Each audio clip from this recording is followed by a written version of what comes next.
அதிமுகவுக்கும் தங்களுக்கும் இடையில் நடப்பது பங்காளி சண்டை என்று அமமுக பொதுச் செயலாளர் டிடிவி தினகரன் தெரிவித்தார். தேனியில் செய்தியாளர்களிடம் பேசிய அவர், பாஜகவுடன் முன்னாள் முதலமைச்சர் கருணாநிதி கூட்டணி அமைத்ததை போலத்தான் அதிமுக பாஜக கூட்டணி அமைந்துள்ளது என்றும், தேசிய ஜனநாயக கூட்டணியில் பல கட்சிகள் இணைவதால் தோல்வி பயத்தில் முதலமைச்சர் ஸ்டாலின் பேசி வருவதாக கூறினார். திமுகவை வீழ்த்த விரும்பும் கட்சிகள் அனைவரும் தங்கள் கூட்டணிக்கு வருவார்கள் என்று தெரிவித்தார்.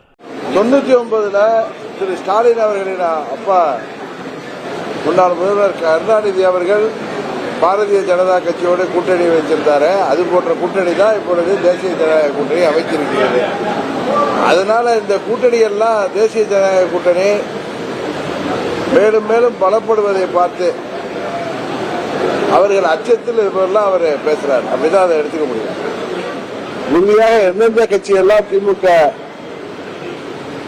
என்கிற தீய சக்தி மீண்டும் ஆட்சிக்கு வரக்கூடாது, மக்கள் இன்றைக்கு அனைத்து தரப்பு மக்களும் இந்த ஆட்சியில அவதி வருகிறார்கள், இந்த ஆட்சி வீழ்த்தப்பட வேண்டும் என்பதற்காக அனைவருமே எங்கள் கூட்டணிக்கு எல்லா கட்சிகளும் வருவார்கள், பொறுத்திருந்துவார்கள். அன்னைக்கு அமித்ஷா அன்னைக்கு சொல்லியிருக்காரு, தேசிய ஜனநாயக கூட்டணியில தமிழ்நாட்டில் அதிமுக தலைமையில நாங்கள் கூட்டணி அமைச்சிருக்கோம் சொல்லியிருக்காரு. அதன் அர்த்தம் என்னவோ அதுதான் நயனார் சொல்லியிருக்கோம்.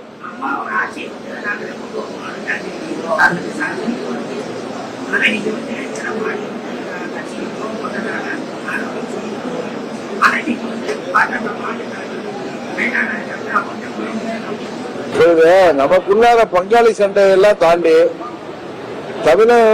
தமிழகத்தின் நலன் கருதி புரட்சி தலைவர் இதயதேவ அம்மா அவர்களால் தீய சக்தி என்று நமக்கெல்லாம் அடையாளம் காட்டப்பட்டிருக்கின்ற திமுகவை வீழ்த்த வேண்டும் என்பதுதான் நமது முதல் கடமை.